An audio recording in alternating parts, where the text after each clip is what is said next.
If your kitchen burner looks like this after weeks of grease, stains, and stubborn buildup, don't replace it just yet. I'm going to show you a simple homemade cleaning mixture that helps loosen that baked-on mess and brings the surface back to a much cleaner finish. Stay with me, because the final reveal is the part you don't want to miss. Let's start with a clean glass bowl. Pour in 1 cup of water. Water is the foundation of this mixture. It helps dilute and distribute the other ingredients evenly, giving us a workable cleaning. Now, bring in 3 tablespoons of dish soap. This is more than just something that makes the mixture foam. Dish soap is designed to help break down everyday grease and oily residue, so it's especially useful when we're dealing with the kind of greasy buildup that tends to cling to kitchen surfaces. Here's where we add a little extra cleaning power. 2 tablespoons of baking soda.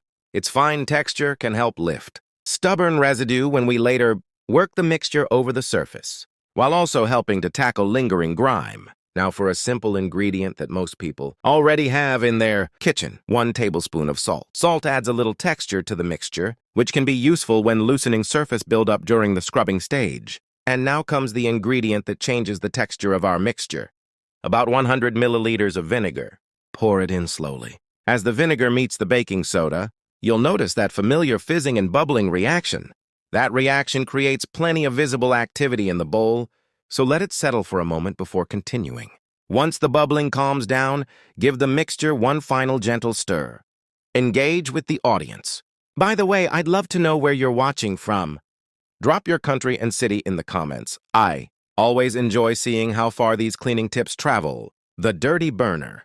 Now let's put this mixture to the test. Just look at this burner. It's covered with dark stains, greasy residue, and stubborn buildup that ordinary wiping clearly hasn't taken care of. Carefully place the burner into the prepared mixture, making sure the stained areas are properly exposed to the solution. Now give it around 5 minutes to soak. This short soak gives the mixture time to work on and loosen the surface residue, making the next step much easier. After the first soak, take a clean sponge and gently work over the surface. You don't need to attack it with excessive force.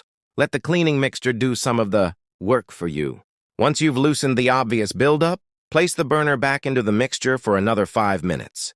This second soak gives any remaining residue a little more time to soften. Take it out and give it a thorough rinse, then look at the difference. And the surface looks noticeably cleaner and brighter. Sometimes you don't need an expensive specialty cleaner, you just need the right combination, a little patience, and a few minutes of hands-on cleaning.